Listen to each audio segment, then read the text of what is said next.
Ladies and gentlemen, welcome to step number 4.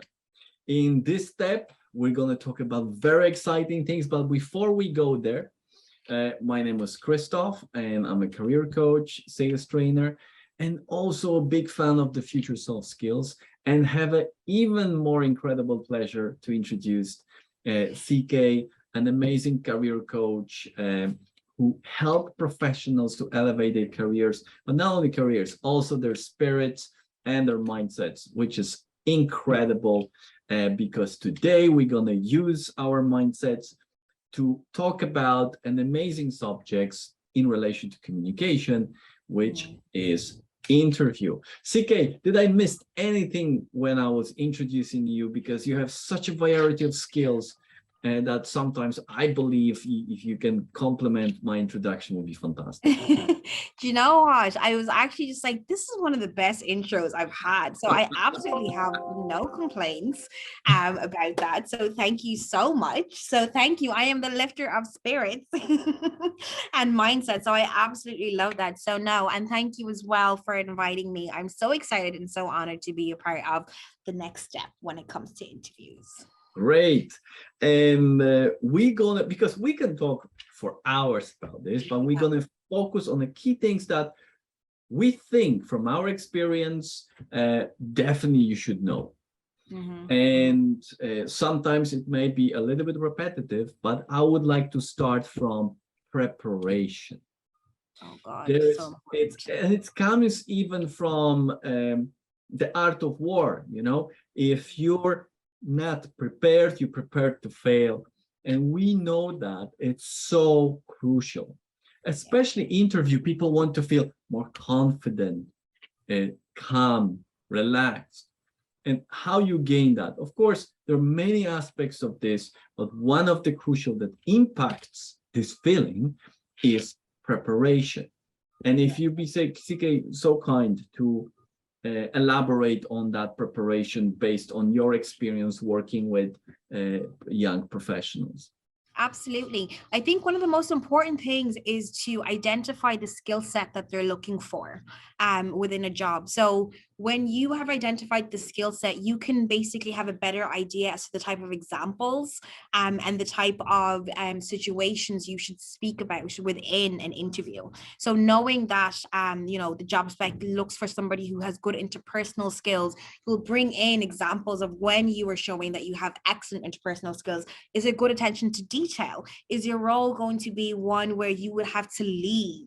So showcasing your leadership capabilities, your ability to be inclusive, that's really where you need to focus. So have a better understanding of that, because sometimes what happens, and I've witnessed this as somebody who has been both on, the interviewer and the interviewee side, is when you don't prepare that key aspect, right? You are just waffling. And I don't know if people here are, familiar with the term waffling. It basically just means that you're talking about nothing. So you're just have a lot of information that you're getting out, but it's not relevant in any way. And that's the thing that's really, really important for that. It's why me and Chris spoke about modifying your CV at the very beginning to match the job that you're going out for, because it's key. It's why we spoke about having certain skill sets present and live on your LinkedIn, on your social media, on your brand, because that's why it's important. It's also, even if you think about your purpose. Okay, think about your purpose. What is it that you're trying to achieve? Once you know what that is, you'll know the skills required for you to get there. So you will be working on that. And best way to demonstrate that is talking about it in an interview. I think that covers it, Chris. It's just more in regards of really do your research as well. And sorry, I just wanted to add in one more thing. Is the sound still okay? Yeah. Yeah, perfect. The other thing I wanted to add in that I think is a crucial element when it comes to interviews or anything like that is organizational culture. Key, absolutely key. Knowing what the organizational culture is like will help you prepare even better. Is it a relaxed environment? Should I keep my answers straight to the point? Is it technical type of? Knowing all of that information is key, and it'll help you as well just to be more comfortable and confident, especially when you're speaking to an interviewer.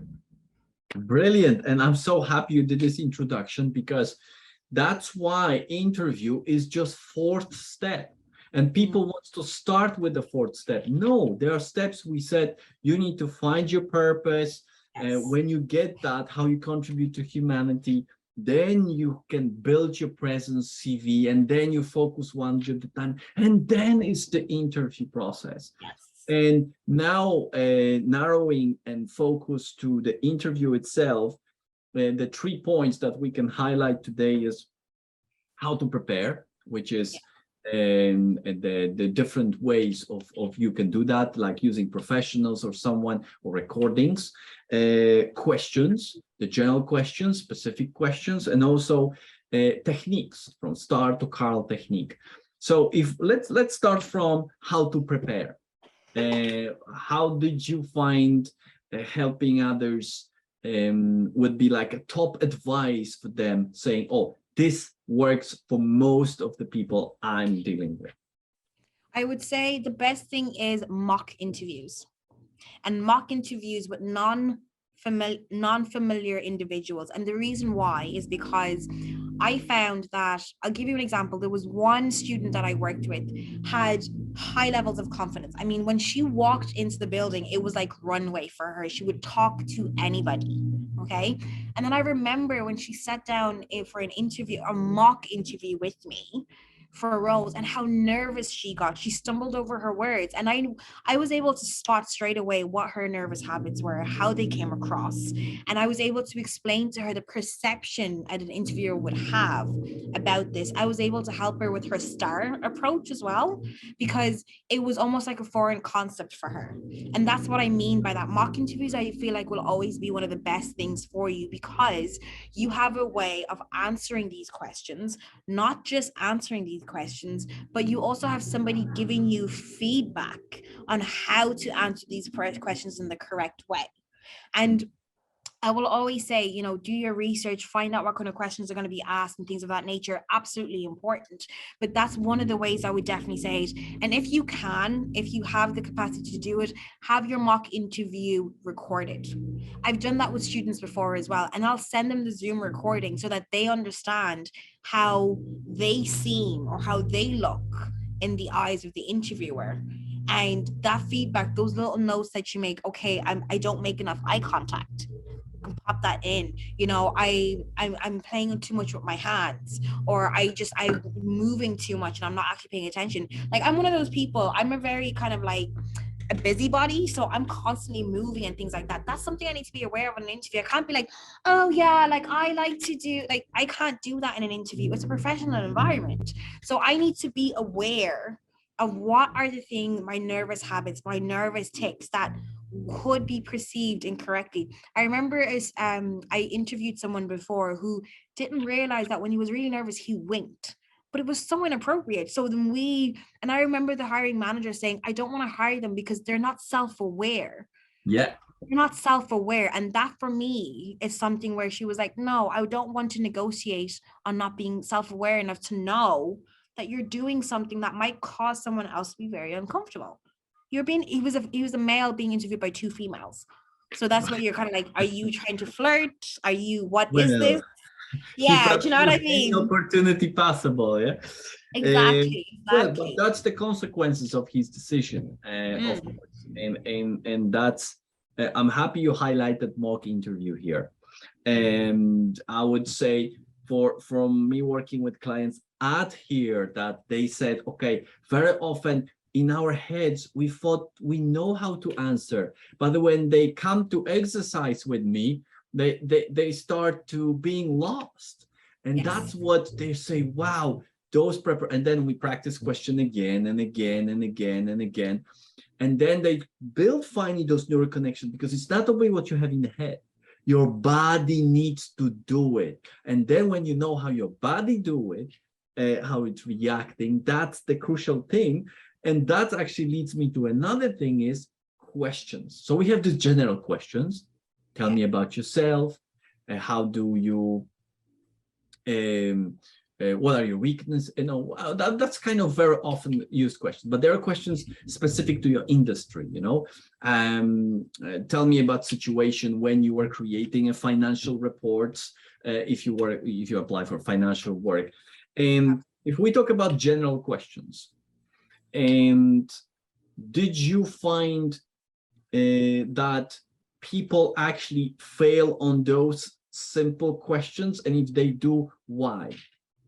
Yes, absolutely. And they think too much about what the interview wants to hear. They don't prepare. So it's one, they are too concerned about what the interview wants to hear that they're not actually concentrating on their self. So even just the most basic question, tell me about yourself. I'm a great, this is, no, I'm not asking for your profile in your CV.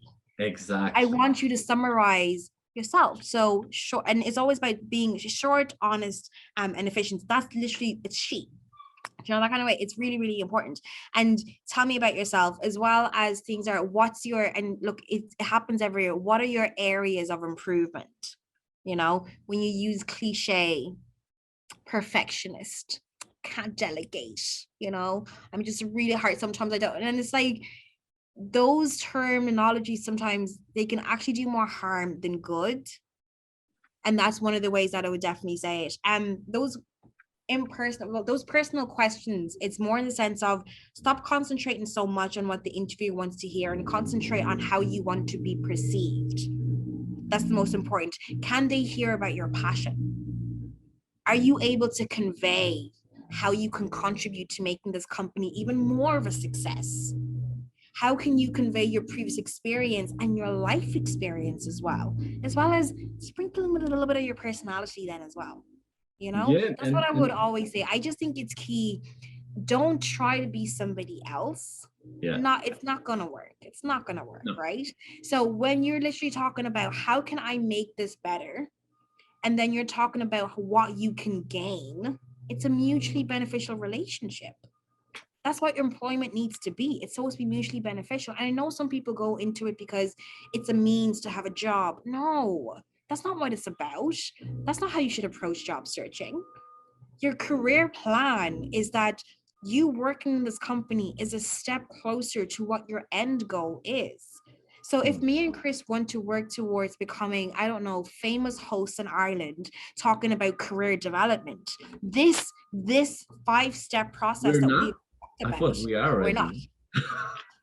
not. On the way. I'm talking about award winning, Chris, where we actually are getting awards. So So close. close.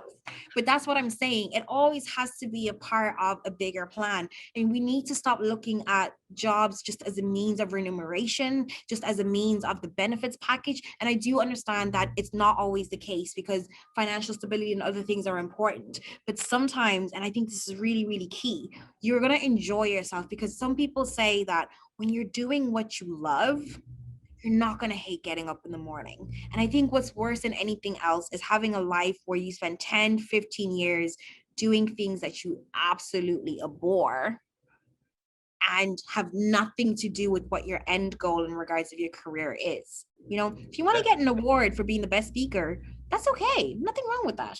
I'm aiming for that. So I'm doing a lot of speaking events and I'm getting involved. I'm saying yes. That's what you need to do. I don't sit at home and write it out and hope that it's going to work out. I don't. I go in and I put myself in certain situations, and that's what you need to do as well. Your employment is going to be a mutually beneficial relationship. Yes, you've got the financial remuneration, but also how is it going to benefit your career strategy? How is it going to help you to progress to the next level that you're aiming for as well? Brilliant. And you inspired me to add small things here.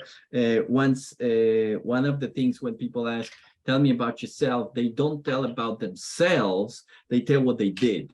And that's not answering the questions. And that's the first things, you don't pay attention and you're not prepared, and that's not the thing.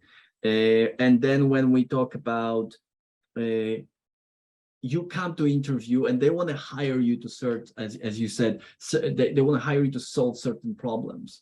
And as better you can connect that, how you can contribute and align your things with solving them or contributing to this company, what are they for, as as they see, yes, that, and that relates also to preparation, to knowing exactly, because each job solves certain problem for a company. Yes. And we have to say it's also it's business, yes, and they want to someone that has, as you nicely said, has a bigger underlying motivation to do those things and also understand what type of problem they're solving. And that leads me to the last thing, techniques. And if you can start sharing about the STAR technique and how this can make the things much simpler and then just going talking without any structure. Absolutely. One of the things I always say is have 5 examples that are ready using the STAR technique. Sometimes I think people get so focused on just relying on like one skill set. Oh, I need to show my leadership abilities. You completely forget that when you break it down, there's so much more involved. There's communication. There's leadership, yes, but there's communication that's involved then as well. There's problem solving that's involved usually when it comes to leadership. So you're talking about the situation. You're describing the situation. This was exactly what happened. And I always use this retail one example. I was working at the return side of my retail shop in Pennies. I'm lying, but this is what I use. And, I was working in returns on that day, the situation, a woman came over and she wanted to exchange or refund a certain product. However, she did not have the receipt. Company policy states it's really important as well that you can showcase that you know how to follow the rules, right? And your task as the cashier is that you are supposed to deal with this issue, right? So what is your task? You have to basically explain to her that company policy states that you can't give her a refund. Yes, you can see that there's a tag still on it. However, if you do not have a receipt, you have no way of proving that you are the individual that has bought this product. And now you are the individual that is no longer in want of this product and would like a return of your money.